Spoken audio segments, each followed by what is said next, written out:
먼저 이제 1단계 고급이나 2단계 초급은요, 이 앞전에도 말씀드렸듯이 다친 사고를 열어주는 교육이 좀 들어있어요. 그런데 다친 사고를 열린 사고로 바꾼다라고 할 때 어떤 교육을 시켰을 때 이게 바뀔까, 그리고 어떤 부분이 들어갔길래 1단계 고급과 2단계 초급은 그런 사고를 열어주는 교육이 가미됐다고 할까, 이 부분도 좀 진지하게 들으셔서 좀 도와줬으면 하는 생각이 듭니다. 먼저 이런 게 있죠. 제가 제 자녀들을 봐도 내 모습이 보여요. 내 자녀 속에. 그리고 어떤 부분은 내 집사람 모습이 보이고. 그런데 저는 집사람이 안 좋은 것은 집사람 모습이라고 말하고 좋은 것은 내 모습이라고 말하고 계속 그래요. 그러다 보니까 다투기도 해요. 집사람하고 무시한다고. 네. 그리고 또 특히 저 같은 경우는 내 자녀한테서 내 모습이 보이면 이해하는 쪽으로 저는 가요. 아, 나도 그랬는데 그러면서. 그런데 저희 집사람은 자기 모습이 보면 화가 난대요. 네. 그래서 계속 화를 내요. 그리고 근데 또 이런 말도 하더라고. 얘를 보면서 제 집사람이 하는 말이 저게 지 할아버지 똑 닮았어, 이런 말도 해요. 그런데 그걸 좋은 쪽으로 그 말을 하면 나도 기분이 좋은데, 아니 내가 볼 때도 문제거든요 그게. 그런데 그게 할아버지 닮았다고 지적을 하면 나를 지적한 것보다 기분이 좀 더 나쁘더라고. 이게 더 나빠요. 그렇게 있는 것 같아요. 그런데 이제 저희 집사람은 또 저한테도 이런 말을 또 많이 해요. 저는 드라마를 좀 보는 편이에요. 예, 가끔 이렇게 드라마를 이렇게 집에 있는 시간은 겁이 없어요. 그래서 주말에 한번 TV를 살짝 켜면 이런 걸 다 본다고 뭐라고 해요. 그러면은 자기는 뭘 보느냐면 여행 프로그램을 다 봐요. 모든 세계 여행 프로그램 있잖아요.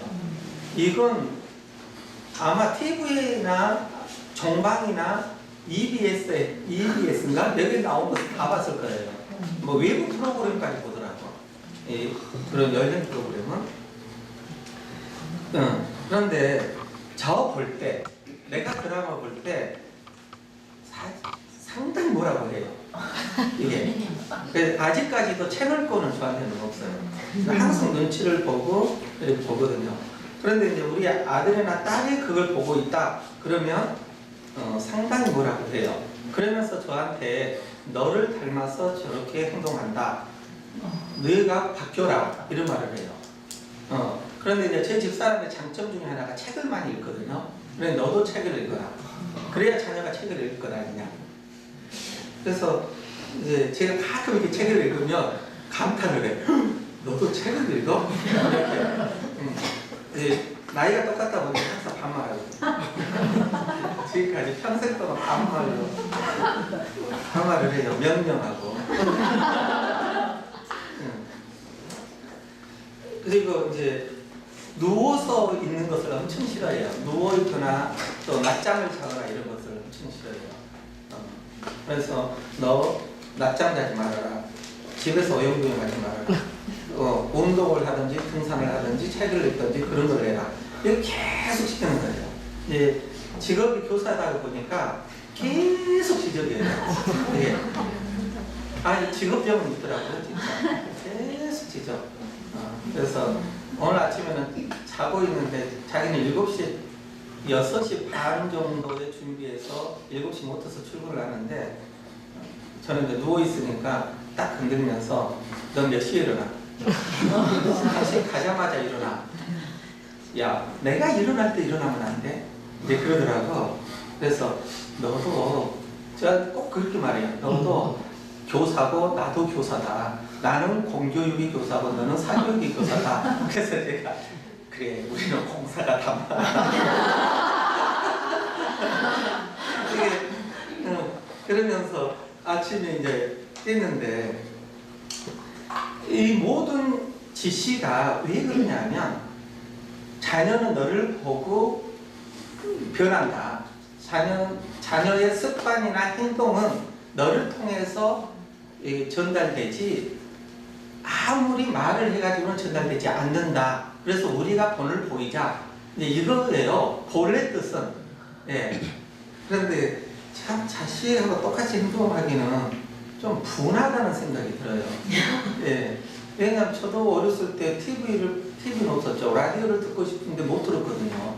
그러면 커서는 들을 수 있다라는 생각을 했는데 커서까지도 못하고 보면 좀 분하기도 하고 그리고 좀 나는 자유가 있어야 되지 않냐라는 생각도 드는데 자식 때문에 그런 걸 못하고 그러나 자식의 어떤 행동을 바꾸려면 내가 바뀌어야 된다는 생각은 하고 있어요. 이제 이 사고도 마찬가지인 것 같아요. 부모의 사고가 닫혀 있으면 자녀의 사고도 여지없이 닫혀 있어요.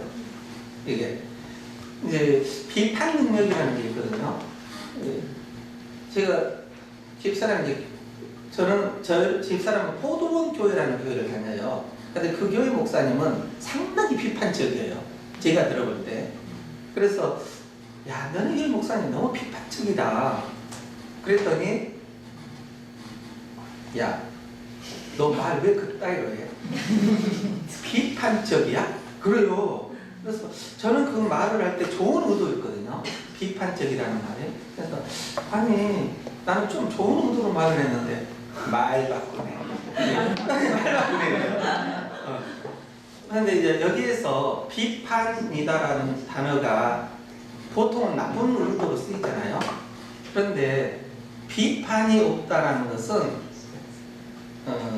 어떤 사고 능력이 없다라고 저는 판단하거든요. 이게 우리 나라의 어떤 사건들 있잖아요. 이번에 세월호 11주기 박근혜 대통령이 해외로 나갔어. 이걸 비판하지 않으면 그건 사고가 없는 거죠. 내가 볼 때는 비판 받아야 마땅해요. 그렇죠. 만약에 그 큰 사건이 있는 1주기 때 나갔다 그 말은 아니 미국의 119 사건인가요? 그날 9.11 사건 9.11 사건 날 부시 대통령 우리가 초대했어. 부시가 아니 누구죠? 오바마죠? 오바마를 초대했어. 그런데 오바마가 우리나라에 왔어. 아마 오바마는 사임해야 될걸? 그렇죠. 그리고 무시한 행동이 맞잖아요. 그런 날 알고 있거든. 그 나라에서도. 그 날이 어떤 날인지. 그러면 예의상 지금 상당한 날인데 부모님이 상당한 날 초대해버린 거잖아요. 이것은 우리나라를 무시하는 거고 갔다고 하는 것은 그 나라의 대통령 문제가 있네? 이렇게 느껴지는 거죠. 그래서 아무리 잘한 부분이 많이 있더라도 문제의식을 가지고 사람을 볼 줄 아는 또 어떤 행동들을 볼 줄 아는 그런 능력을 키워내야 그게 인격체를 가진 사람이지 그렇지 않으면 비인격체인 사람으로 되어가고 있는 것이 되는 거죠.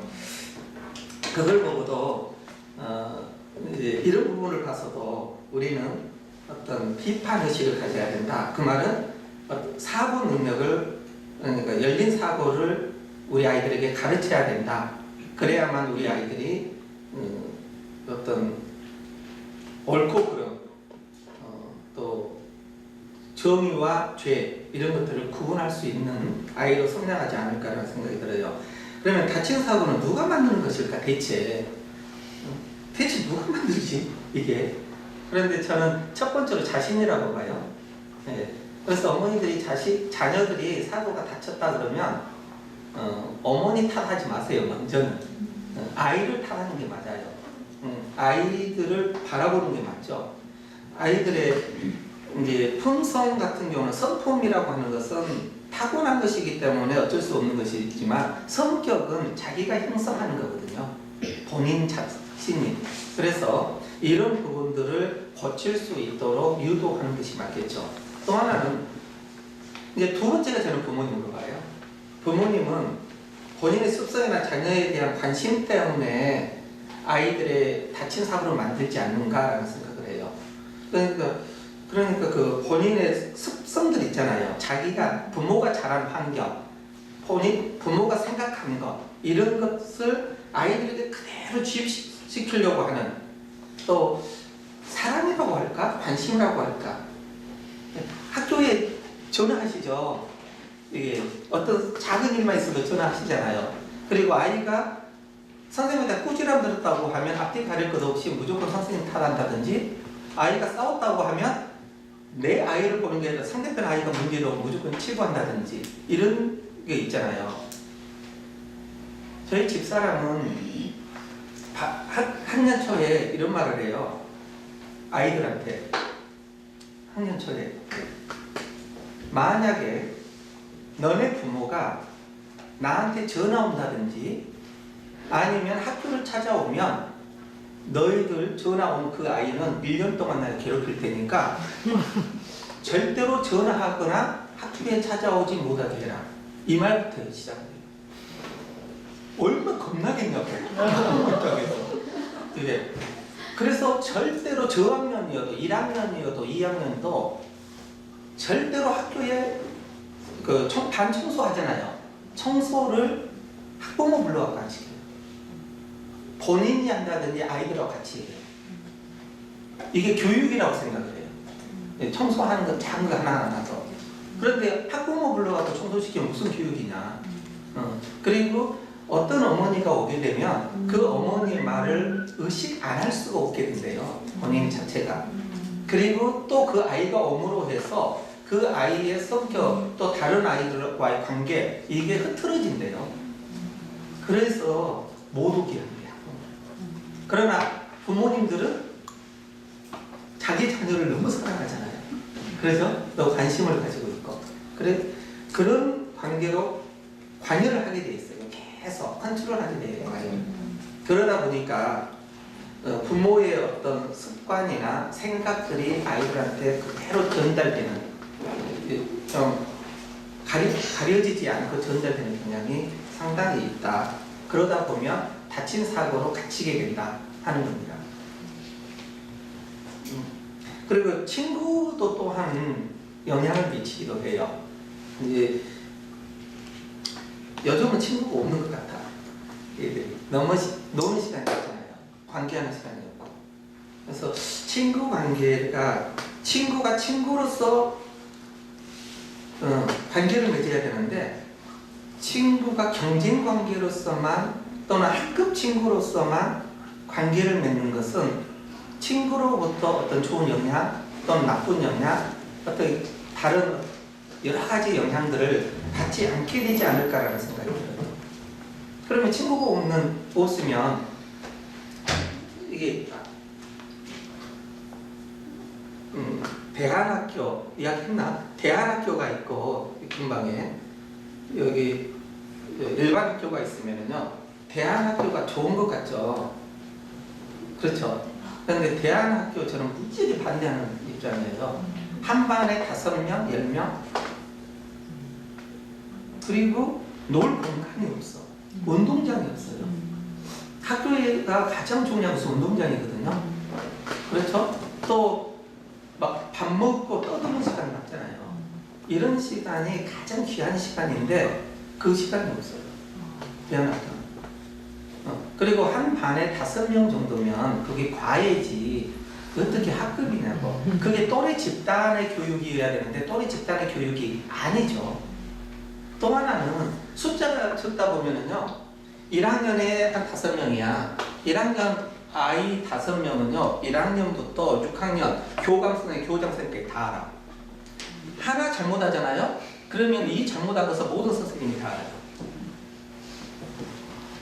완전히 이상한 아이가 되어버리는 거예요. 예. 이런 문제들이 상당히 많이 있더라고. 대안학교는. 그리고 그 집단 교육이 너무 안 되는, 집단 교육은 작은 사회거든요. 사회 구성원으로서 연습하는 건데 그게 이루어지지 않는 것 같은 생각이 들더라고요. 이제 네 번째는 교사예요. 교사. 교사는 이것만 하나만 고치면 돼요. 교사는 모범 답만 주려고 하는 교사냐, 아니면 다양한 각도로 사고할 수 있도록 교육을 시키는 교사냐. 네. 그러니까 OX 또는 사지선단으로만 아이들을 평가하는 교사들이 있어요. 네. OX나 아니면 사지선단으로. 저는 시험 보면 80점 넘기가 힘들었거든요. 진짜로. 80점만 넘으면 저는 야, 나 오늘 점수 높았다 이렇게 생각을 했어요. 근데 왜 저는 점수가 안 나오냐면 답이 2개나 3개예요. 읽어보면 답이 분명히 2개야. 이런 각도를 다르게 생각하면. 그런데 왜 이것만 답이라고 하지? 이런 생각이 많이 들었었어요. 진짜로. 그래서 그냥 찍어요. 그거 답 아니도 하면 이거 아닌갑다 하고 그냥 제껴있어. 따지지도 않고. 그러나 이거 답 맞아라는 그런 고집이 좀 있었어요. 만약에 이럴 때 저희 부모님이 관여를 했다고 하면 야, 답을 찾아야지 이랬더라고 하면 아마 사고가 상당히 다치지 않았었을까라는 생각도 해봐요. 이게 그런데 선생님이 가르치는 선생님이 여러 가지 각도에서 어떤 거 설명을 해주거나 답을 제시해줘야 되는데 야, 무지개 색깔은 일곱 색깔이란다. 이것만 가르치게 되면 무지개 색깔을 일곱 색깔로만 보죠. 그렇지 않을까요? 그냥 그런 있잖아요. 나무 색깔은 푸른색이란다. 그런데 저 푸른색이 우리의 눈이 그렇게 만들어졌기 때문에 푸른색으로 보이는 거지, 저게 다른 프리즘을 끼고 본다고 하면 저게 다양한 색깔을 볼 수 있거든요. 그러니까 모든 것을 새로운 각도로 봤을 때 새로운 것이 창조가 되지, 그걸 보이는 현상 그대로 하는 것은 모방일 뿐이죠. 그런데 가르치는 자가 한 가지로만 가르친다고 하는 것은 문제가 있지 않느냐라는 생각이 들어요. 이런 게 있어요. 뭘 예를 들어볼까? 이번에 저쪽에 어디죠? 인천에 놀러 갔는데 동전이 동전을 던지는 이런 조그만 우물이 있더라고요. 그런 게 있잖아요. 행운 던져다 준다고. 그래서 거기다가 500원짜리를 던졌어요. 던지니까 응? 왜 던져요? 그래요. 왜 던져요? 그래서 그냥 행운 주라고. 아깝잖아요. 네, 아깝잖아요. 그래서 야, 아까운 게 없는데, 아니 버리는 거잖아요. 버리는 게 아닌데 왜 저게 버리는 거야?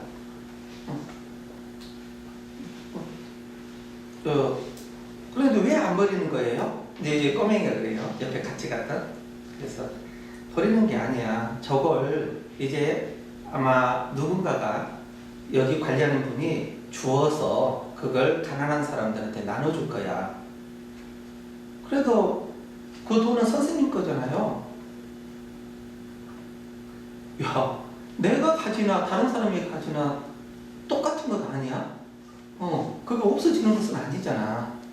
이런 말을 해줬어요. 그랬더니 없어지는 것은 아니죠? 이렇게 대답을 하더라고. 그러니까 이 돈을 가지고 있으면 내가 가지고 있어서 내가 그걸 누군가한테 줬다든지 아니면 어디다 놔뒀다든가 했을 때 나는 잃어버렸다라는 생각만 하잖아요. 예, 돈을 10,000원짜리를 어디다 놔두고 왔어, 모르고. 그러면 돈 잊어먹었다. 어떻게 하지? 그러잖아요. 그런데 누군가가 그걸 주어서 썼을 거다. 필요한 사람이. 그렇게 생각할 수도 있잖아요. 이게 생각이 다른 거죠. 또 하나는 이제 만약에 어머니들께서 사과가 있어, 사과가 있는데 이 사과를 야, 빨간 것은 사과야 라고 가르쳤어요. 빨간 것은 사과야 라고 가르치게 되면 이 아이는 색깔로 과일을 구분하겠잖아요. 그러면 빨간 앵두 보고 사과를 갖고 다녀. 그렇지 않을까요? 그렇죠? 만약에 뭐가 있죠? 약간 익은 노란 빛이 도는 감 있잖아요. 감을 보고 노란 것은 감이야. 그러면 귤 보고 감이라고 주장하겠죠. 그 기준이에요. 그 하나로만 가르치게 되면. 그러면 사람도 용기라는 게 있어요. 용기. 근데 용기를 잘못 가르치게 되면 힘자랑 하잖아요. 힘자랑도 용기로 생각을 하고요. 또 예절도 잘못 가르치면은 아첨하는 것이 뭐죠? 예절이라고 하겠죠. 또 어떤 명예를 잘못 가르치면 노토리어스 영어로 뭐라 하죠? 그 있잖아요. 악명 높은 그것도 명예라고 착각을 할 거다. 이게 그러니까 어떤 한 기준으로 가르치면 안 된다는 이야기예요. 예. 그러면 이렇게 생각해 보게요. 다친 사고를 여는 방법이 뭘까?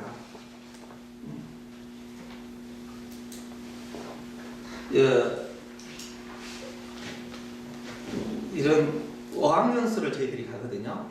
예, 겨울에 어학연수를 가게 되면 이제 학부모한테 전화가 와요. 좀 빨리 출발하니까 결석 문제 때문에 우리 아이가 결석을 하게 되면 일주일인가 결석해도 괜찮은데 그 이상 결석하면 결석 처리됩니다. 무단 결석이 됩니다. 어떻게 하죠? 이것 때문에 전화가 와요. 그러면 저 대답은 그걸 걱정하세요. 결석시키세요. 결석하는 걸 가지고 그러세요? 그렇게 말을 해. 그러면 그걸 놀래는 분들이 많더라고. 자, 한번 생각을 해보게요.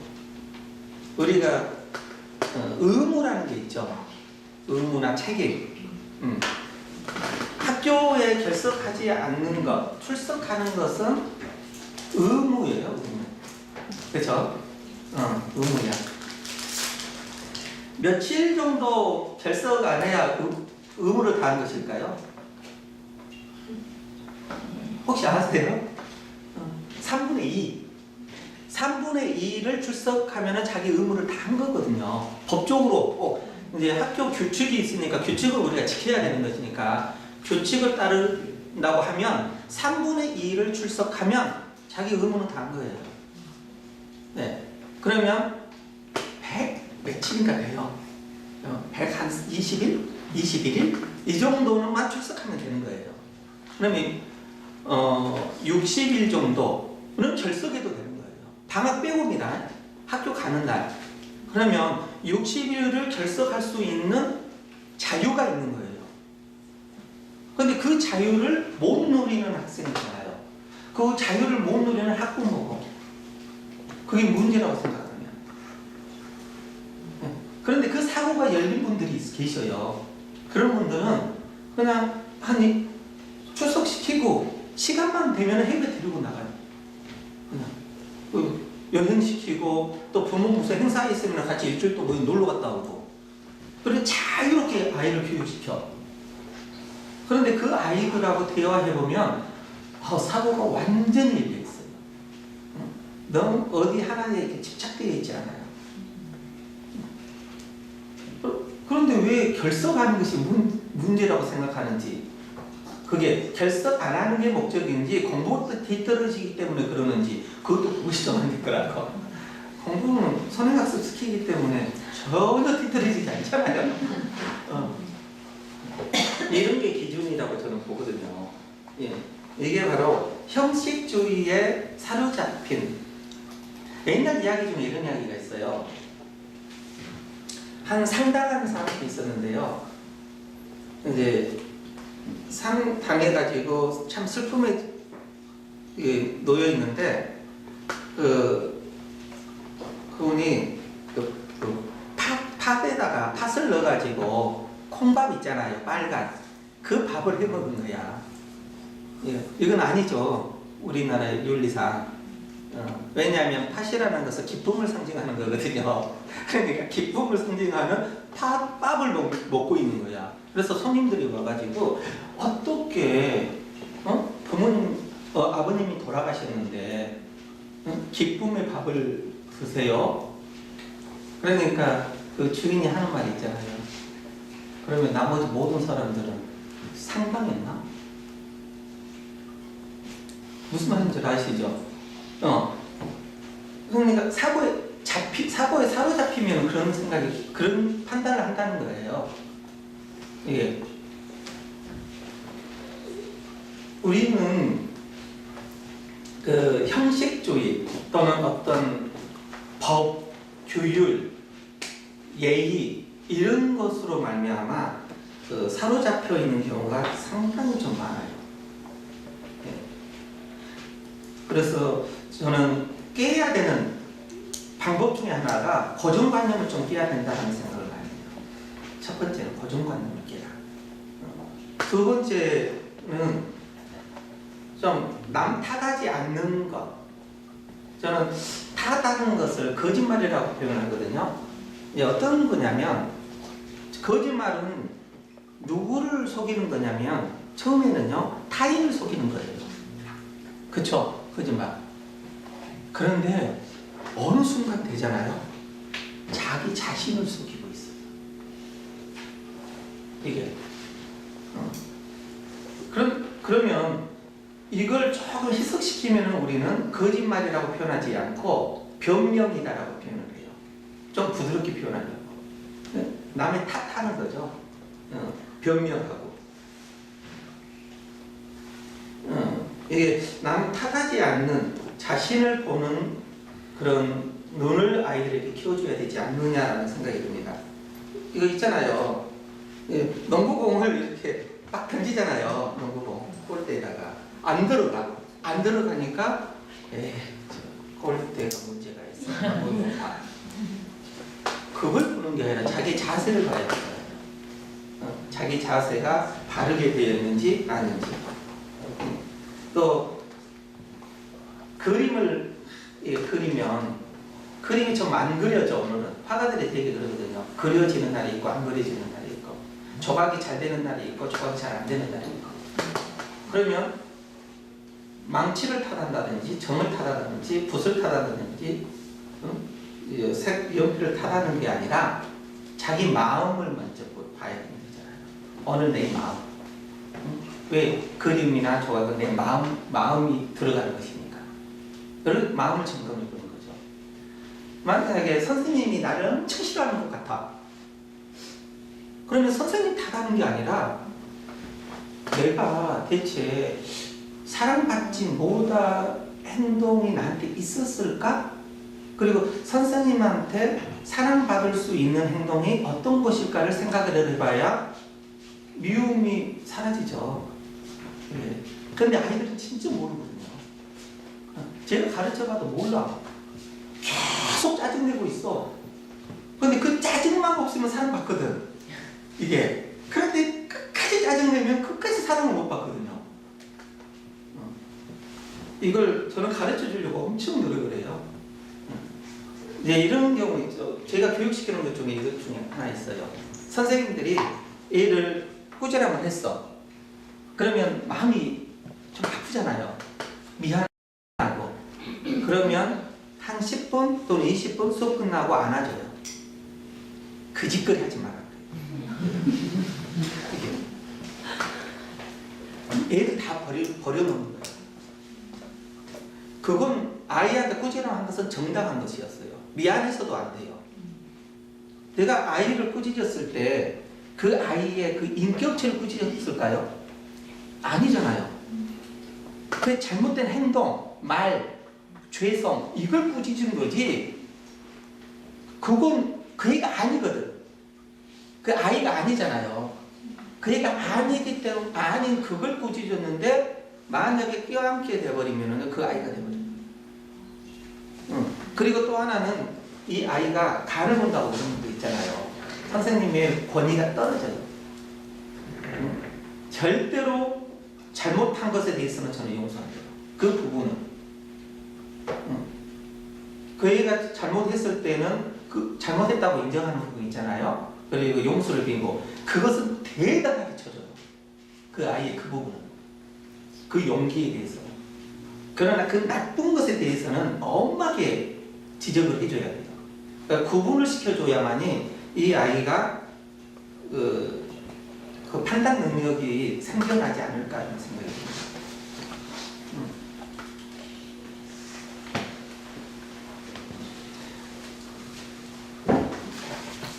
다음은 학교 마음 부분에서는 고정관념을 좀 바꿔줬으면 좋겠다는 생각이 들고 남 탓하는 것, 거짓말하는 것을 고쳐줬으면 좋겠다는 생각이 드는 거고요. 학교 생활에서도 고쳐야 될 부분은요. 그냥 하나만 예를 들어볼게요. 학교 생활에 여러 가지가 있을 텐데 다 말씀 못 드리고 공부에 관계된 거. 우리가 아이들 책 읽죠. 책을 읽을 때 위인전도 익히시죠. 예. 위인전을 많이 읽고 잘하는 세대들이 저보다 훨씬 뒤에 있는 세대들이거든요. 그런데 위인이 나옵니까 안 나옵니까? 위인전을 읽었는데 위인전을 읽힐 때 위인전 읽어라로 끝내버리면 자기는 위인이 될 수가 없어요. 왜? 위인은 특별한 사람이니까. 나는 보통 사람이고.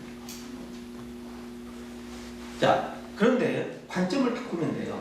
위인은 특별한 사람이 아니라 가장 실수를 많이 한 사람이 위인이에요. 실패를 많이 한 사람이 위인이고. 우리가 에디슨을 예를 많이 들잖아요. 에디슨이 특별한 것이나 위대한 게 아니라 가장 많은 실패한 사람이잖아요. 그러나 포기하지 않고 끝까지 실패를 했다는 거예요. 그러면 왜 포기하지 않았을까? 그 친구는 아니 그 친구라 하면 네. 그건 실패를 즐기지 않았을까라는 생각을 해요. 실수를 즐기고. 그러니까 어떤 실수를 했을 때 그 실수가 재밌는 거야. 실패를 했을 때 그 실패가 재밌고. 그러니까 또 하고 또 하고 또 하고 또 하죠. 이게 그걸 가지고 위대한 사람이 나타나는 게 아니에요. 위인이. 그런데 책만 읽게 되면 그분들은 갑자기 위인이 되는 것 같은 느낌인 거예요.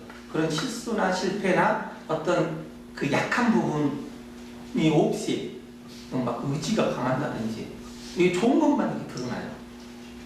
그렇기 때문에 그 위인전을 읽어도 그 위인은 특별한 분이야. 간디나 또 거기에서 일하는 수녀 있죠. 수녀 누구죠? 테레사 수녀 이런 분들이나 얼마나 힘들게 자랐어요. 이게 결혼도 못하고 아니 진짜 힘들게 자랐거든요. 이분들 해보면 이게 어떤 존경받는 것도 아니었고 그 인생 대부분은 그런 삶을 살았는데 이제 그 마지막 부분 뽑히는 부분 또 열매 맺는 그 부분만 강조되다 보니까 아이들이 위인전을 읽어도 그분같이 돼야 되겠다. 그분의 삶을 나도 살아야겠다라기보다는 나와 동떨어진 분이다라는 생각을 하게 되는 거죠. 이게 학교 교육에 어떤 우리가 아이들 교육시킬 때 문제가 되는 게 아닌가라는 생각이 들어요. 또 이런 경우도 있죠. 질문하는 경우 있잖아요. 질문. 이 앞편에 어디 틀린가 갔을 때도 애들 질문하대.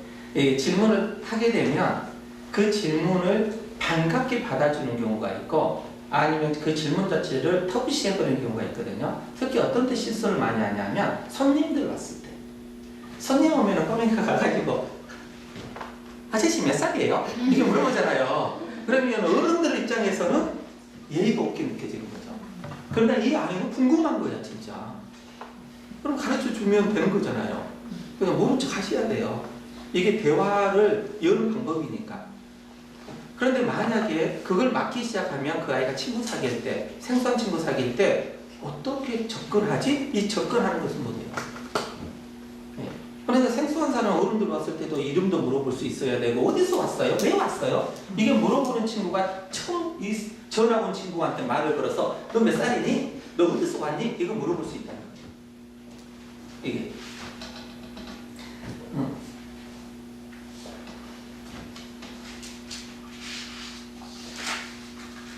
이건 마찬가지로 그 수업 시간에도 질문을 이제 못하게 되겠죠, 당연히.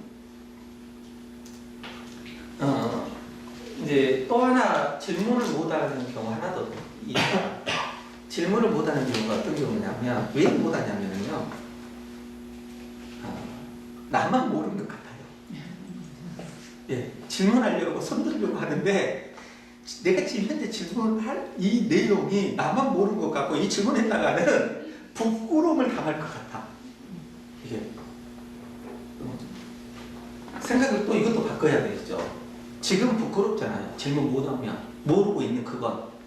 그러죠? 불평등이야. 불평등. 그런데 내가 질문을 하는 순간 평등해져요. 왜? 나도 알게 되니까. 네. 그러잖아요. 우열이 가려버리는 거죠. 열등한 내 마음이 이제 동등하든지 우월해지는 거죠. 질문하는 순간에. 이런 게 바로 우리 아이들이 질문하는 것에 대해서 부끄럽지 않게 옆에서도 여겨줘야 되고 그 질문을 유도하도록 만들어주는 게 사고를 열어주는 방법이 아닌가라는 생각이 듭니다. 그러면 영어 부분에서는요, 이런 게 있어요. 지금까지 설명을 제가 2번 걸쳐서 했는데요. 이 다친 사고는 이런 거죠. 파닉스를 익혀야 영어를 읽을 수 있다. 이게 다친 사고죠. 파닉스를 익혀야 영어를 읽는 게 아니라 알파벳을 익혀야 영어를 읽는 거예요. 알파벳. 파닉스가 아니에요. 두 번째는요, 스펠링을 외워야 쓰기가 된다? 아니죠. 읽기가 돼야 쓰기가 되는 것인데 스펠링을 외워야 쓰기가 된다라고 생각을 하니까 계속 쓰고만 있었던 거예요. 깜지를 만들면서 단어만 외운 거예요. 세 번째는요, 문법을 배워야 점수가 높아진다? 그러면 영어 놓쳐요. 문법을 배워야 점수가 높아지는 게 아니에요. 정확하게 보면 독해가 돼야 점수가 높죠. 독해만 배우세요. 문법 다 익혀진다니까요. 그런 것처럼. 뭐 학교 성적을 무시할 수 없어서 문제 많이 풀어보게 해야 된다. 이런 말도 돼요. 학교 성적을 우리는 무시할 수 없거든요. 그래서 학교 성적 높이려면요, 문제 많이 풀어봐야죠. 문제 푸는 능력이 없어요. 문제 푸는 능력을 가르치는 것이 아니라 해결 능력을 가르쳐요. 네. 문제 해결 능력. 이해되시죠? 이 부분. 네. 이제 이게 우리가 아이들의 교육의 사고라고 할까요? 아니면 영어의 사고를 바꿔주는 방법이 아닌가 싶습니다. 그러면 1단계 거국에서는요, 저희들은 한영, 목표가 한영 전환이에요. 한국말을 영어로 바꿔준다. 우리가 고정관념은요, 한국말을 어떻게 영어로 바꿔? 그리고 바꾸더라도 독해 쪽에만, 번역사들이 번역을 할 때만 써먹는 방법으로 알고 있죠. 그런데 통역사도 있잖아요. 입으로 바꾸는 사람. 한국말을 영어로 바꾸는 통역사 있잖아요. 그런데 통역사 생각을 안 하는 경우가 상당히 많아요. 그리고 이런 고정관념도 있어요. 통역은 통대 나와야만이 통역할 수 있다. 그리고 고등학교 나오고 나서 대학원에서 배워야 된다. 이것도 다 고정관념이 사라졌던 거예요. 통역은 어릴 때부터 배워야 돼요. 그 아이들 통역을 잘해요. 그러면 미국에 이민 간 자녀들이 통역은 잘한다. 이것도 틀린 생각이죠. 한국말을 못하는데 어떻게 통역을 해요? 한국말을 잘해야죠. 이게 그 외교 문제도 있었잖아요. 노무현 대통령 때. 노무현 대통령 때 미국의 대통령이 한국 방문했는데 미국에 계시는 대학에 근무하고 계시는 한국의 교수님을 통역사로 대동하고 왔어요. 본래는요 한국에 있는 대통령이 통역사를 이렇게 추천하게 되어 있는데 무시한 거죠. 그래서 그쪽에 있는 분을 데리고 왔는데 농담을 한 거예요. 노무현 대통령이 농담 좀 했잖아요. 농담을 한 걸 그대로 통역을 했어요. 그래갖고 외교 문제가 생겼어요. 농담의 그 의미를 모릅니다. 이런 문제가 생겨나는 거예요. 한영 전환 이 부분은 엄청 쉬운데 우리가 어렵다라고 생각을 하다 보니까 안 해봤던 거예요. 도전을 안 해보고. 한영 전환 1단계 고급 한영 전환은 엄청 쉬운 과목 중에 하나라고 생각하시면 됩니다. 그러면 여기서 키워야 될 부분이 무엇일까? 한영 전환 수업에서 키워야 될 부분. 처음에 수업을 하게 되면 50가까지 있거든요. 그래서 51과에서 한 20가 정도로 진행하는 동안에 아이들에게 가르치는 것은요. 내가 그러니까 틀릴 거라는 그 두려움을 없애주는 교육이에요. 영어를 보고 무조건 뱉어봐라. 틀리는 것을 잊어버려라. 어순 틀리는 거 이런 것들 잊어버려라. 그래서 선생님은 아이들이 한국말을 영어로 뱉어낼 때 어떤 말을 표현을 해도 어떤 어순이 바뀌어도 그냥 아이들을 그대로 받아들여요. 이때 옆에서 학부모들이 보면 틀렸는데 왜 선생님 아무 말도 안 해주세요? 왜 모범답을 안 주세요? 이걸 요구할 수 있다는 거예요. 그걸 요구하지 말아내야 합니다. 틀리는 것을 우리는 유도하는 수업이니까. 두 번째, 이 시가로 넘어가게 되면 이제 어순이나 시제를 터치하기 시작해요. 그때 가가지고. 이제 어순이나 시제를 터치할 때 우리 아이들은 문법으로 설명하면 하나도 모르는 거예요. 그래서 항상 아이들이 말을 하는 것을 우리 선생님께 되뇌이면서 잡아줘요. 되뇌이면. 아이들이 뭐 school I go 이렇게 말하면 I go to school 이런 형식으로 바꿔주는 거예요. 이런 형식으로 틀렸다가 아니라 이런 표현도 있다. 너는 네 표현도 맞지만 이런 표현도 있다라는 생각이 들 수 있도록 교육을 시키는 게 이제 어순을 또는 시제 이 부분을 약간 터치해 준다는 이야기입니다. 세 번째가 이제 응용 창의력을 키우는 공부가 또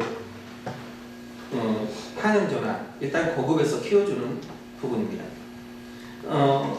이제 오늘 수업을 이렇게 보시면은요.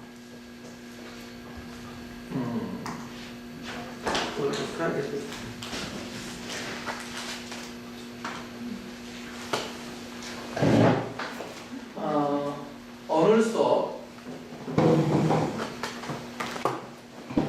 이제 수업이 있는데요. 일단은 한문이 이렇게 한국말로 써져 있어요. 교재 자체가. 이 한국말로 써져 있으면 이 부분을 아이들한테 영어로 바꾸라고 합니다. 그러면 이걸 들어가기 전에 이미 여기 나와 있는 단어는 익혔어요. 예. 그리고 여기에 있는 단어뿐만이 아니라 외운 단어뿐만 아니라 여기 외우지 않는 그러니까 새 단어로 나오지 않는 단어까지도 아이들에게 가르쳐요. 미리. 그리고 나서 바꾸라고 합니다. 그러면 아이들은 이걸 무조건 바꿔봅니다. 나의 가족은 6명입니다. 그러면 여기에서 표현이 몇 가지 나오겠죠. 아이들에 따라. 그냥 그대로 하는 아이도 있어요. My family is 6 people. 이렇게 만든 아이도 있고 There are 6 people in my family. 이렇게 할 수 있고 The member of my family is 6 persons. 이렇게 만든 사람도 있겠죠. 표현은 다 다르다는 거예요. 그들은 나의 할머니, 할아버지, 아빠, 엄마, 누나 그리고 나입니다. 그러면 여기에서 말하는 거는 grandfather, grandmother, dad, mom, sister, and me 이렇게 말하는 애들도 있고 아예 they are를 넣어가지고 말하는 아이들도 있고, 나의 할아버지와 할머니는 그들의 여가 시간에 등산하는 것을 좋아합니다. 나의 할머니와 할머니들은 좋아한다. Like to climb the mountain in their free time, spare time. 이런 것들을 표현을 했는데, 이런 것을 자기 나름대로 바꿔가지고 이제 한 4문장, 5문장을 준비하면 발표시키고 이런 형식으로 바꿔 나가는 겁니다. 그리고 본문을 읽고 바꾼 다음에 선생님께서 한국말을 이제 안 보고 한국말을 문장을 하면 영어로 뱉어내는, 또는 선생님께서 영어로 하면 한국말로 뱉어내는 이런 훈련을 시킨 다음에 이제 전체 발표를 하는 겁니다. 이게 한국말을 영어로 바꾸는 훈련이에요. 그리고 뒤로 가게 되면요, 이제 응용 부분에서 응용 발표라는 게 있어요. 방금 내용하고 비슷해요. 네. 좀 내용하고 좀 틀리죠. 그죠? 바꿔보는 거예요. 살짝만, 예, 주제를. 여기서 가족 영명입니다. 이것은 똑같이 썼는데, 등산하면 좋다. 광교에서 오는 성산 신선 공기가 있다. 야호 소리 지른다. 이 내용을 자체를 바꿔가지고, 내용 자체를 단어, 명사들을 바꾸거나 동사들을 바꿔가지고 자기 스토리와 만들어서 발표를 해보게. 이 발표를 하게 되면 본문을 내용을 싹 정리해 끝나고 이걸 시키면 이건 엄청 쉽게 해요. 네, 문형은 다 이제 잡았잖아요. 그렇기 때문에 단어만 바꾸면 됩니다. 그래서 응용하도록 훈련을 시킵니다. 그리고 또 하나는 마지막으로는 이제 전체 내용을 창작 스토리를 하도록 만듭니다. 이 자체가 언어는 설날입니다. 전혀 다른 이야기로 스토리를 만들어봐라. 그래서 샘플로 선생님 것으로 한번 만들어보게 하고 또 아이들 나름대로 저희가 만들어보게 하고 이렇게 해서 스토리를 바꾸게 하는데요. 나중에 가게 되면 이런 게 있어요.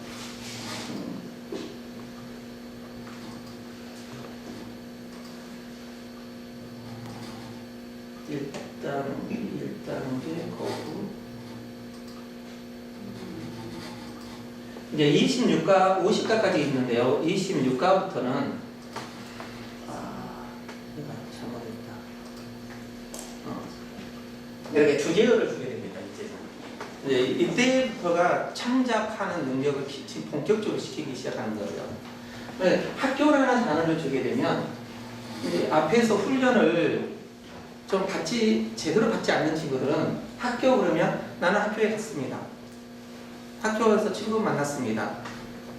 학교에서 선생님 만났습니다. 공부했습니다. 뭐 그런 정도로 끝내버려요. 이게.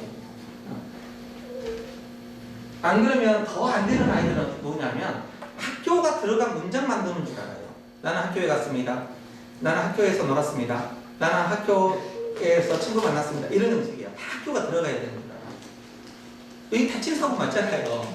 그런데 주제예요. 오늘의 주제. 학교라는 단어가 안 들어가도 상관이 없어요.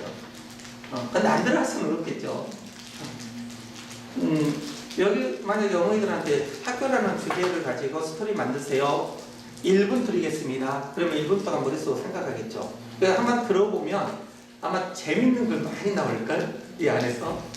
그렇죠? 한번 만들어 볼까요, 우리가? 저는 이 얘기하면서 가장 인상 깊었던 얘기가 있어요. 이 얘기를 들으면서. 여기서도 하나 해줄게요. 그 이야기. 엄마라는 이야기. 혹시 들었어요? 엄마, 어머니. 엄마라는 주제를 줬어요. 엄마라는 주제. 그랬더니 이런 스토리를 만들더라고.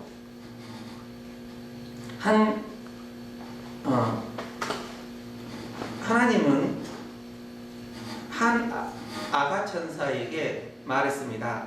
너는 이제 세상에 내려가서 살아라. 그 아가는 세상에 내려가기 싫었습니다. 하나님이 말하기를 야, 세상에 내려가면 너를 옥전 사랑하는 천사가 기다리고 있단다. 세상에 내려가라. 내가 눈을 뜨자 엄마라는 천사가 나를 기다리고 있었습니다. 그 엄마는 내가 아플 때 치유해주고, 내가 슬플 때 눈물을 닦아주고, 또 내가 기뻤을 때 같이 기뻐해주는 분이었습니다. 그는 나와 항상 함께를 했습니다. 세월이 흘렀습니다. 나는 그 예쁜 천사를 어느 날 바라보았습니다. 그 천사의 머리카락은 하얀색으로 바뀌었고 얼굴은 많은 주름살이 살로 일그러졌습니다. 그리고 그의 걸음은 뒤뚱뒤뚱 했습니다. 나는 이제 그 천사를 더 이상 엄마라고 부르지 않기로 했습니다. 나는 그때부터 엄마를 어머니라고 부르기 시작했습니다. 왜냐하면 이제 내가 보호해야 되기 때문입니다. 이렇게 그려지더라고요. 그래서 그거 딱 듣는 순간에 맞다. 엄마라는 대상은 내가 사랑을 받는 대상이고, 어머니라는 대상은 내가 돌봐줘야 되는 대상이구나. 그래서 결혼하고 나면 엄마를 어머니라고 부르는구나. 나 그때 알았어요. 그 얘기 듣고. 그래서 감동했어요. 저는 그때까지도 엄마라고 불렀었거든요. 막둥이라 보니까, 이해를 해주세요. 사람 2년 중에 막둥이라 보니까 엄마한테 맨날 엄마 그랬지 어머니라고 부르지 않았어요. 그래서 그 얘기 듣고 나서 잘못했구나 이런 생각이 들어요. 그런 글들이 나온다는 거예요. 애들한테는. 그래서 창작 스토리를 통해서 이제 저희들이 한글로 만들고 그 한글을 영어로 만들어내게 만드는 교육이 저희들의 이제 교육이라고 보시면 틀리지 않을 거예요. 그래서 이제 1단계 고급 수업이잖아요. 고급 오기 전에 중급이라는 게 있는데 이 중급을 생략하는 경우가 있어요. 안 하고 그냥 초급에서 고급으로 올라오는 경우가 있거든요. 그런데 아주 고학년, 중학생이나 고등학생 같으면 그렇게 하세요라고 저는 하겠는데, 초등학생 같으면 6학년이더라도 가능하면 중급 하세요라고 말을 해요. 왜냐면 중급도 엄청 중요하기 때문에. 그런데 이제 읽기가 되고 직독직해가 어느 정도 된다고 하면 막바로 이제 고급으로 올라올 수도 있습니다. 그리고 이제 고급소 빼먹은 것 같아서 이거 방금 말씀을 드렸고요. 고급에 올라오게 되면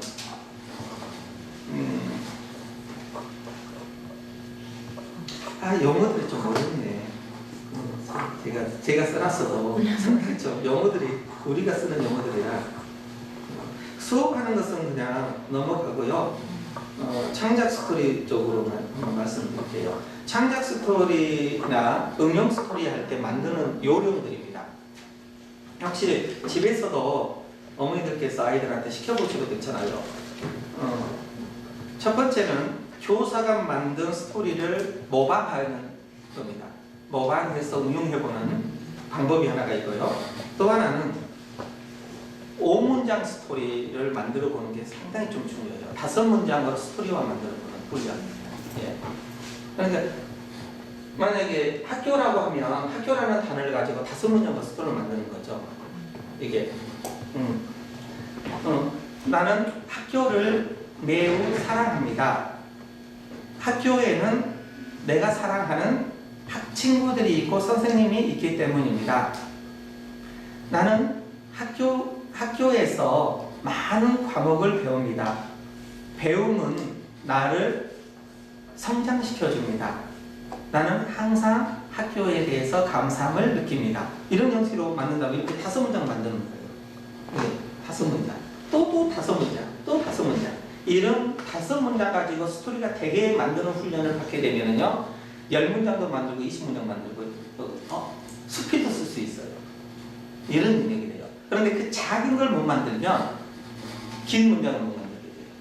그래서 5문장 만드는 훈련을 많이 시키시는 게 상당히 좋습니다. 그 다음에 가가지고 좀 전에 말한 것처럼 주제어 스토리 만들기를 하는 거고요. 이제 주제어 스토리를 하다 보면 아이들이 너무나 추상적인 얘기를 많이 하게 돼 있어요. 비논리적인 이야기를 많이 하게 돼요. 그래서 선생님께서는 주는 게 있습니다. 주제를 주고 상황을 줍니다. 먼저 상황, 이런 상황으로 스토리를 만들어라. 두 번째는 이제 상황으로 줬을 때 스토리를 잘 만들게 되면은요, 주제를 주면서 감정을 줍니다. 감정은 있잖아요. 만약에 풍선 그러면 풍선에다가 슬픔. 갑자기 풍선 그러면 기쁨만 생각하는데 슬픔을 줘버리는 거예요. 그러면은 이제 터진 이야기를 하겠죠. 이게 갑자기 풍선 주는데 뻥 터졌어, 슬펐어, 이런 식으로 나와요. 대개들은. 그 다음 주제에다가 주제 키워드에다가 주제어를 주는 거예요. 이게 만약 학교에다가 줬으면은 어머니가 학교를 방문했습니다. 무슨 일이 있었을까요? 이런 주제를 다시 또 주는 거예요. 그걸 가지고 만들어내는 이런 훈련을 시켜나가는 게 이제 1단계 고급의 수업이라고 보시면 되겠습니다. 1단계 고급 맞죠? 1단계 고급 수업.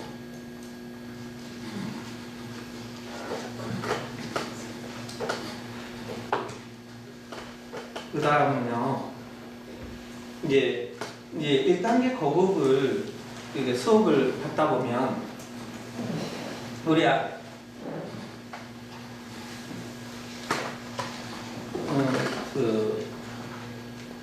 뭐라 그래요? 시간이 한국말을 이렇게 영어로 바꾸다 보면 시간이 상당히 많이 드는 아이들이 또 있을 수도 있어요. 이게 한국말을 끝내는데 그리고 다른 것들을 못 아는 경우가 있을 수 있고, 그래서 이제 그 수업 시간에 우리 아이들을 이제 4명 정도 된다라고 했을 때 이걸 항상 2인 1조로 많이 시켜요. 시간을 절약하기 위해서 2인 1조로.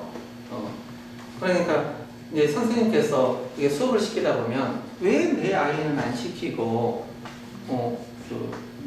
그래? 또는 선생님이 저렇게 동시에 시키면 들을 수 있을까? 평가를 제대로 못하지 않을까? 이런 생각을 할 수가 있거든요. 그런데 그건 사실이에요. 동시에 3명을 시킨다, 2명 시키면 선생님이 안 들려요. 얘들을 하는 게. 동시에 2개가 안 들려요. 한 사람뿐만 들려요. 그래서 그건 어쩔 수 없는 거예요. 그러나 학생들한테는 2명 다 들린다라고 들리는 것처럼 행동은 하죠. 예. 이제 예를 들면 이런 방법이에요. 발표를 2개 시켰어. 그러면은 여기를 보고 있는데 내 귀는 여기로 있어요. 그래서 옆에서 딱 틀리잖아요. 그럼 여기 보면서 힌트를 딱 던져주는 거예요. 그러면 깜짝 놀라요. 이게 나 안 보고 있는데 내 거 다 듣고 있네? 이렇게 하는 거예요. 그래서 이제 어머님께서 의심스러운 부분이잖아요. 동시에 이렇게 시켰는데 어떻게 선생님이 다 듣고 평가하지? 그러는데 못 듣는 것은 사실이야.